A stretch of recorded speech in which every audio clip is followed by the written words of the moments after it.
So your car's unusually noisy this morning. So you're probably asking yourself questions about what were the results from yesterday's car drive. So let me just go over what we did. We traveled 137 miles and we got 56.6 miles per gallon. Now that's over mostly freeway all the way to Casa Grande at between 65 and 75 miles an hour speed limit, and the car performed very well under those conditions.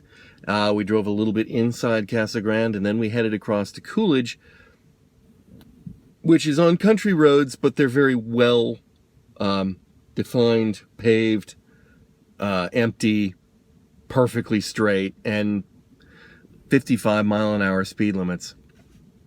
And then you catch up on the old alternate highway, and when we came back, that was about 65 miles all the way into the east side of town, where we stopped and had some dinner. So we were doing some surface streets, and then we came back across mostly again on the freeways here in town.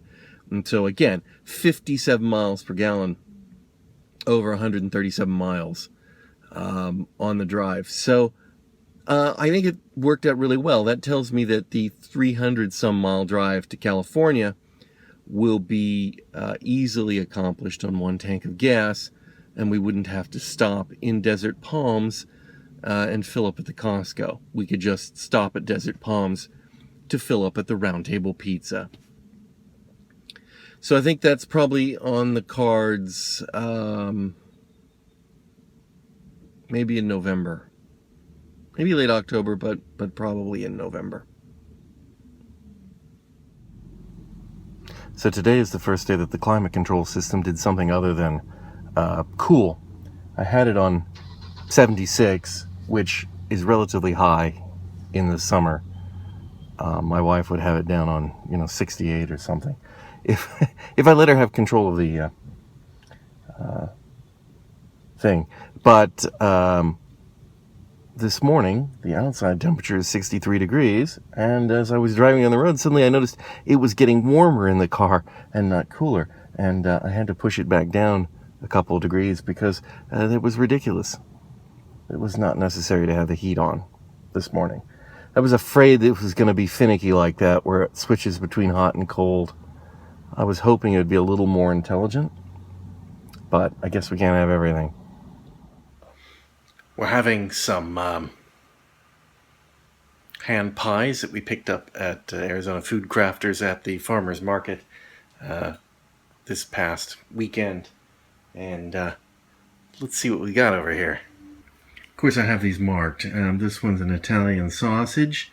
It's got mozzarella and some stuff in it. And this one is chicken pot pie. And these two are green chili pork. Now, they don't actually have a lot of green chili in the pork. You put that on with the sauce after the fact. And hopefully they're all done. This is a picture of my lunch. Wow, it didn't have the bite out of it when I received it, but I took one. It used to be a pizza place over here on the corner of 40th and Indian School, and in fact this is a pizza place on the corner of Indian School and 40th, which is called Pizza on 40th. It used to be a different place, and you could come in here, and at lunchtime they had an incredibly cheap lunch special, and they went into business, and now this place has come in and they have an incredibly cheap lunch special. At 2 slices of pizza there, and a drink was $4.50 or $3.50 if you just want cheese pizza. Now, I'm going to just say this. It might be controversial, but only with people who don't know anything about pizza. Reheated pizza is never good. The only time, I'll caveat that, the only time putting pizza back in to cook it a second time can improve a pizza or make it even remotely up to the level of the first cooking is when the first cooking was done improperly. So I'm not a fan of pizza by the slice, but for lunch at times it is the right thing to do. And this is one of those situations. It wasn't bad. It's okay. I mean, for the price, it was quite acceptable, and I'll probably eat here again in the future.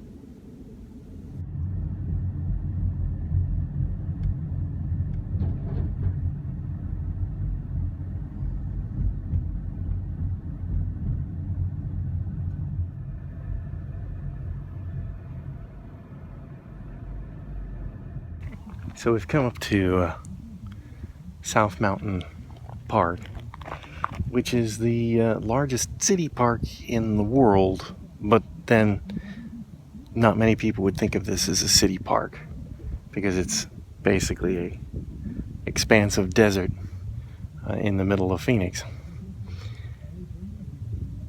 And mostly to test the car, see how it runs up a hill for the first time. Did really well. Power mode is interesting.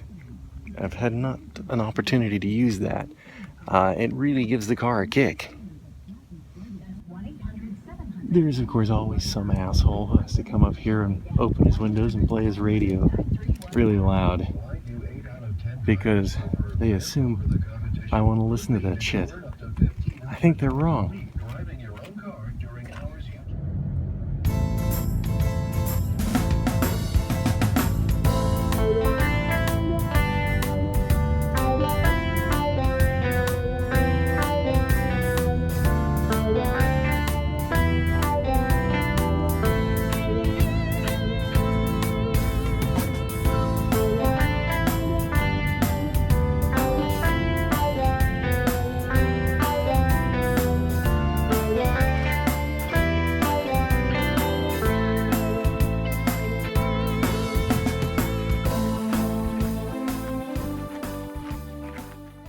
We're out at Buena Vista Point, which is good view in Spanish, and here you have a good view of Phoenix, downtown Phoenix, and then we just live to the left and a bit further back from there.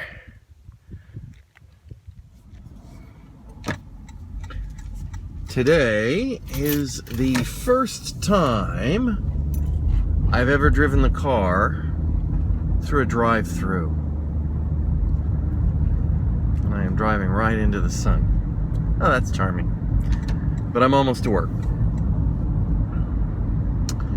And the reason I bring it up is because I don't know if you ever drive through a drive-through. Well, you've probably driven through a drive-through, unless you live somewhere barbaric. And like New York City. And when you drive next to the building, if you've got your window down, of course, all your car noise is deflected back into your ear. So if you've got anything weird going on with your motor or anything like that that you may not notice during normal driving, you hear it at the drive-through. And this is the first time I've ever heard the Prius drive up against the wall and have the sound deflected back to me. There was no sound. It was awesome. Prius owner dilemma. Are pedestrians just stupid as all hell? Or are you that quiet? I don't know. I mean, I favor the former because even prior to having a Prius, pedestrians were stupid, so therefore pedestrians are stupid. But every once in a while I'll come up on one and you'll think, how can you be that stupid? How can you not realize there's a car right on your legs? And I mean, they didn't look, so it is pedestrian stupid.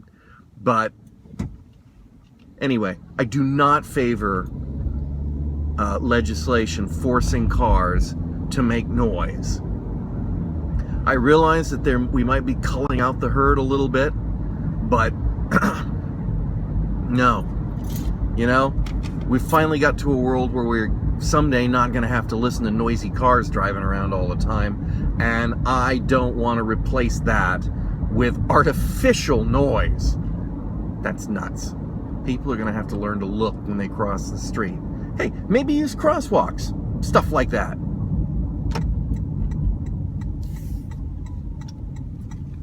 By the way, I'm just pulling into the office, and it's now, I don't know, apparently stuff around this place is just as bad as it is in my house, because the pillar that they busted over my parking spot is still busted.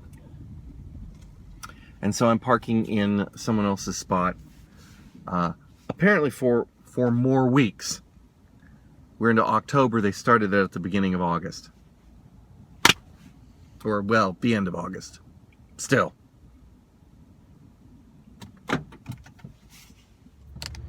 So here's, this is just a special moment. This is the first video that's been shot with my new iPhone 7.